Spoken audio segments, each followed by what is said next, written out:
we're here, COP28. Are you optimistic about our future? I'm optimistic in general. A lot of the power of human innovation is showing here and in all the work I do. What does that mean? Does that mean that you measure success as in pledges? Do we measure success as trying to do better and putting more money where it should be? Well, in the end, it's all about the human condition. More people are living longer.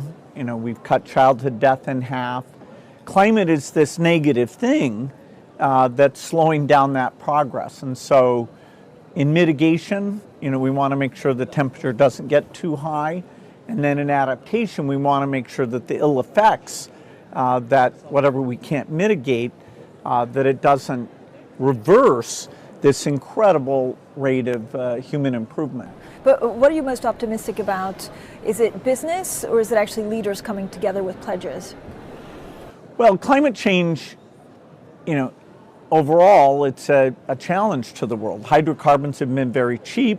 Our economy is built around, coal, gas, oil. And so we have to make this change. The progression of inventing new approaches, green approaches, and then implementing them, and over time scaling them and getting them so cheap, what I call zero green premium, you first have to have risk capital, then you have to have bigger amounts of capital, and eventually, as they say, trillions of dollars to get every country to replace its steel plants, its cement plants. And so, depending on the emissions area, some of these things like steel and cement were at the very early stage. Some like electric cars, at least at the high end, the green premium you could say is zero. Not for low-cost cars where you park on the street, but so all these things, and the faster we go, the less temperature increase we'll see. But do you think we're going fast enough to actually hit the targets that were set out in the Paris Agreement? No, we won't hit No the chance? aspirational targets. Well, you can do the math on 1.5, and even 2.0 isn't that likely. Now, fortunately, if you stay below 3, a lot of the ill effects that people have heard about don't happen unless you really are irresponsible and let it get up to the higher range. I mean, many people say it's innovation, but it's also with making sure that we don't waste energy in the things that we have now. How are we doing on that? Like, again, if you see all of the different components to trying to stick to the Paris Agreement, is there any low-hanging fruit that we should be thinking about? Well, there's lots of things in energy efficiency, but that's primarily in rich countries where energy's been so cheap that, we leave the lights on at night, we construct things where you have to drive long distances. Most of the emissions are coming from middle-income countries, and what they're doing to build roads and shelter is providing sort of the basic level that I think we'd all agree everyone should have access to. And so we can't get rid of that. We can have some efficiency. A good example of that is the current windows were never designed to avoid the heat leaking out. And so if you're willing to pay for this improved window, it's called Lux Wall, and there's others, then your heating bill goes down. What about food and agriculture? Well, food is fascinating because food is a source of emissions, particularly cows and rice and fertilizer. But also, the biggest negative effect of climate is that poor farmers who live near the equator, their crops are going to fail far more often, and that leads to malnutrition, which leads to vulnerability and way more deaths. And so we've got to innovate in agriculture, both to get rid of emissions, but also just so these farmers can have food and continue to have their life expectancy go up. But are you it's never in a communique. Are you disappointed that it's never quite the focus of a COP, that food isn't?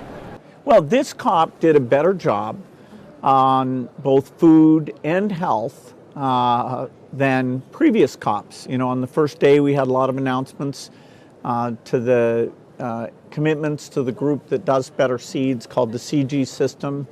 You know, they should be famous because in the 1970s, when Asia thought their population growth would create widespread starvation, it was this CG system with better seeds for wheat and rice and corn that avoided that starvation. Now we need to reactivate that system, include a lot more crops, and so we saw commitments to that CG system. That was a first for a climate event. Now, you've supported a lot of innovative companies with new technologies. Are you optimistic that you're getting extra funds, enough funds of people interested to reach critical mass? Absolutely. So it was in 2015 I committed, with the Paris Agreement, I committed to create Breakthrough Energy and have high-risk capital for these companies with wild ideas to how to make meat, steel, cement, and that's gone very well. We have over 100 companies now. Here at this COP, over 30 of them had these booths where they could talk about their work. And the reason for that is for them to find partners. You know, these are small companies working at small scale, and so partnering up with big companies all over the world, that's one of the biggest pieces of progress that took place at this COP, because we had more of the big companies came. You know, that's why the attendance was so high. But those side discussions where people look at the little company and say, wow, you can do that, we'll help you make it big, make it cheaper.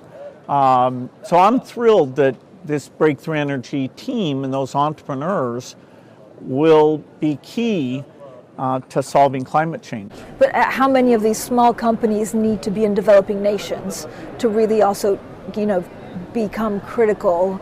And is it difficult to get the flows, the capital to these smaller companies? So a lot of the innovators are in the high-income countries, even though they might have been born all over the world, the US, Europe. They need to partner with companies in what I call the middle-income countries, you know, India, China, Brazil. That's where 2/3 of the emissions are those middle-income countries. So the rich countries, not only do we need to get our emissions to zeros, but we need to be involved in the innovation and the learning curve, so that when we say to India, hey, please change your cement, they don't come back and say, but that's way more expensive, you should pay for it, and we'll get into a deadlock and we won't get rid of those emissions. And that's happening? Yes. So the startup cement companies are now meeting with the big cement companies and seeing, okay, at least in the lab, it looks like you can make cement without emissions, and that over time, if you refine all these things, it will be the same cost. And so, yeah, those are the meetings that I'm most thrilled about. It's when the big companies look at it and say, this might work. Where do you see the role of fossil fuels going forward? Well, we have to outcompete fossil fuels. Now, to do that properly, they shouldn't get subsidies, and in fact, a carbon tax over time should be put on so that the new, say the electric car or the plane that use hydrogen, the fact it doesn't emit carbon, you're helping it get adoption. Those companies have skills, if you want to sequester carbon or, nuclear waste, or there's a lot of skills. If you want to make biofuels, some of those companies will take the capital and skills they have. So I wouldn't, say, okay, I wish they weren't there. People still, there's no country that can say, okay, we have zero emissions.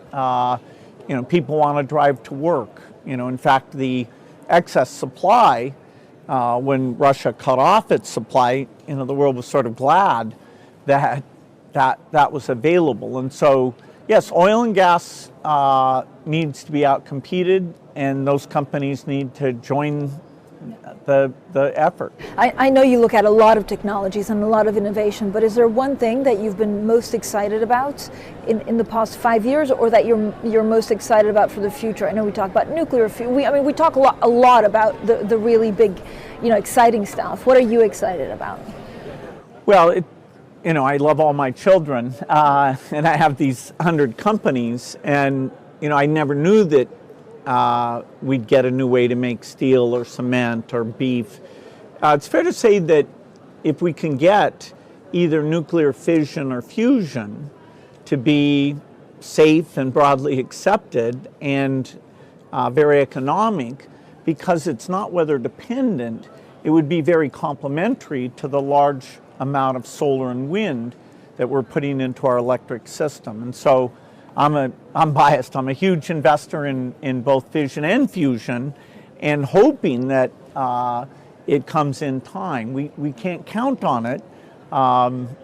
Fission has been too expensive, and fusion doesn't exist yet. But fusion, 15 years from now, what's your? I know it's a guess at the moment. But well, of the 4 companies I'm invested in, one of them, Commonwealth Fusion, has a credible path. Things will have to go well.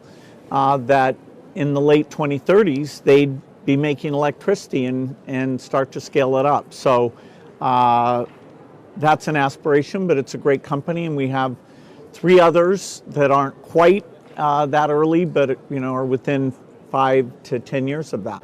We're in a strange place in the planet right now, because there's a lot of unknowns. It's AI, it's technology, it's of course climate change. Do you find leaders distracted, or are they still putting climate change as some of their top priorities? Well, we can't have as our only priority. We still need to buy vaccines and bed nets, and when there's a war, that properly demands attention, and even the aid budget, for those refugees and everything. It is, I wish there hadn't been a pandemic or Ukraine war or Middle East unrest. Those are going to take away from the amount of tension we have on continuing to make health progress and climate change. So, those are bad developments.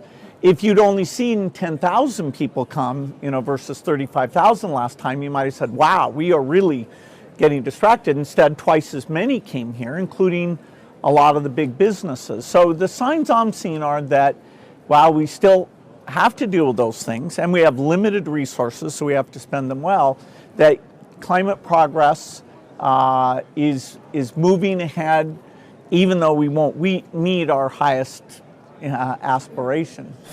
Bill Gates, one final question on AI. How does that fit into your vision for? Well, AI is such a powerful technology, and this recent advance where the AI can basically read and write, that's going to affect every human activity. And so we're using AI to find new drugs. We're using AI to look at climate change. And so all of our companies are going to move faster because AI helps them explore different solutions and move a lot better. So, certainly for challenges like this, AI is very much our friend. Bill Gates, thank you so much.